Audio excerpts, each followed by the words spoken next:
الله وحده والصلاة والسلام على من لا نبي بعده اللهم يا مفتح الأبواب ويا مسبب الأسباب ويا دليل الحائرين توكلت عليك يا رب العالمين وأفوض أمري إلى الله إن الله بصير بالعباد. Mr. Chairman and brethren, it gives me great pleasure to share with you some knowledge on the subject of two pictures of Jesus. Two pictures of Jesus, Quranic and biblical. To my non-Muslim brothers, this might seem strange that I'm saying that there are two pictures. There is a picture of Jesus Christ in the Quran, and the Christians have a picture of Jesus Christ in the Bible. And I am going to try, in the short space of time that is given to me, to do justice to that subject, Quranic and biblical. In the Holy Quran, in chapter 3, verse 42, we are told about the enunciation and the status of Jesus Christ. It begins, chapter 3, verse 42, it begins, Bismillahir Rahmanir Rahim, in the name of God, most gracious, most merciful. وَإِذْ قَالَتِ الْمَلَائِكَةُ يَا مَرْيَمُ. It says, behold, the angel said, O Mary, إِنَّ اللَّهَ اسْتَفَاكِ وَطَهَّرَكِ وَاسْتَفَاكِ عَلَى نِسَاءِ الْعَالَمِينَ. That God Almighty has chosen thee and purified thee, chosen thee above the women of all nations.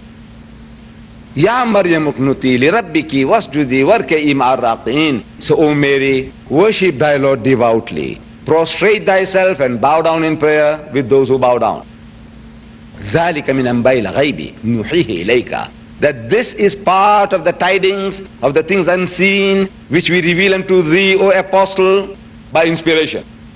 ذَلِكَ مِنْ أَنْبَاءِ الْغَيْبِ نُوحِيهِ إِلَيْكَ وَمَا كُنْتَ لَدَيْهِمْ إِذْ يُلْقُونَ أَقْلَامَهُمْ أَيُّهُمْ يَقْفُلُ مَرْيَمَ وَمَا كُنْتَ لَدَيْهِمْ إِذْ يَخْتَصِمُونَ. It says, you were not with them, O Muhammad, when they cast lots with arrows, as to which of them should be charged with the care of Mary, nor was thou with them when they disputed the point. The background to these verses is this, that the mother of Mary, she had vowed that if God Almighty gave her a child, she would dedicate that child for temple services,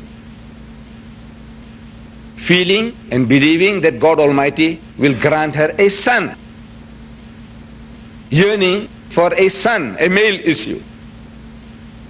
God heard her prayer and a child was born, and it happened to be a female, and a female is very much unlike a male for temple services.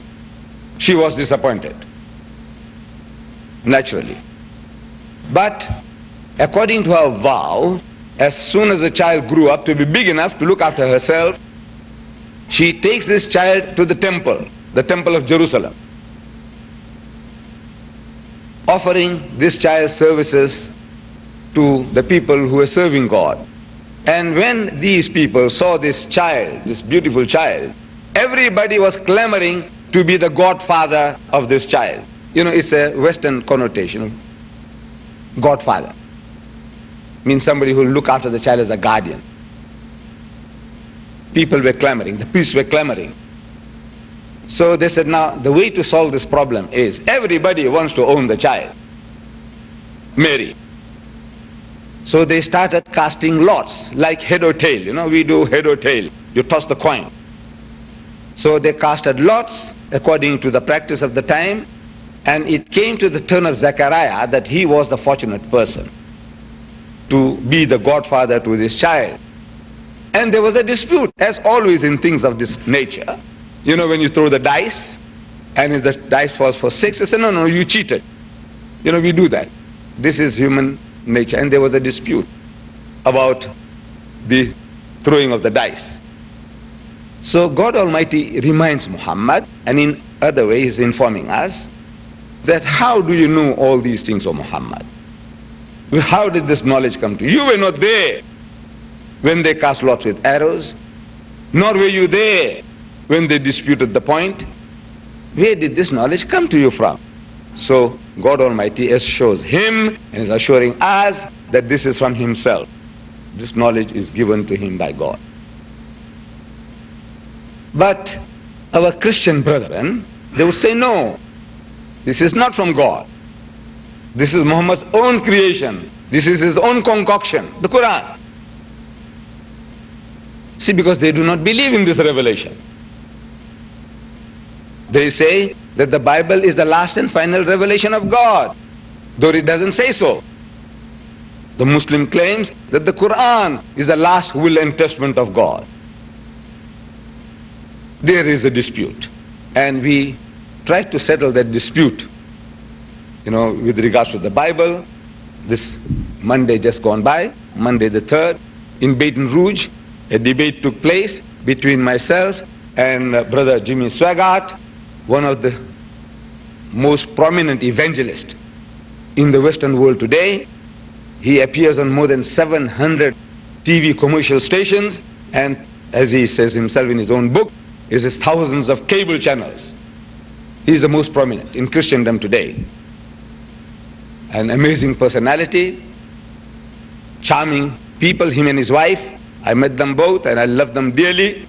We had this debate, and I was given to understand it will be also aired through some of your TV channels in your city very soon through the Jimmy Swaggart ministry. But now, coming to the point about this picture of Jesus in the Quran, God says that this is from me to you. The Christian says, no, this is Muhammad's creation. So let us analyze what I have just read to you. You see, at the very first verse that I read to you, God Almighty is telling us, through Muhammad, telling us that Mary was a woman chosen by God Almighty above the women of all nations. This is enshrined in the Quran. Mary, the mother of Jesus, a woman above the women of all nations. So the question arises, why would Muhammad say such a thing? That he is honoring the mother of his opposition, if there is such a thing. There isn't. Muhammad belongs to the same brotherhood of the prophets of God. Moses, David, Solomon, Jesus, Muhammad is a brotherhood of prophethood. But from the Christian point of view, Muhammad is an opposition. He is a challenger to the integrity and position of Jesus. But now this person is telling the world, Muslims as well as non-Muslims, that Mary, the mother of Jesus, she was chosen above the women of all nations. And this he is telling in the first instance to his own people. Because Muhammad, he will admit, was an Arab.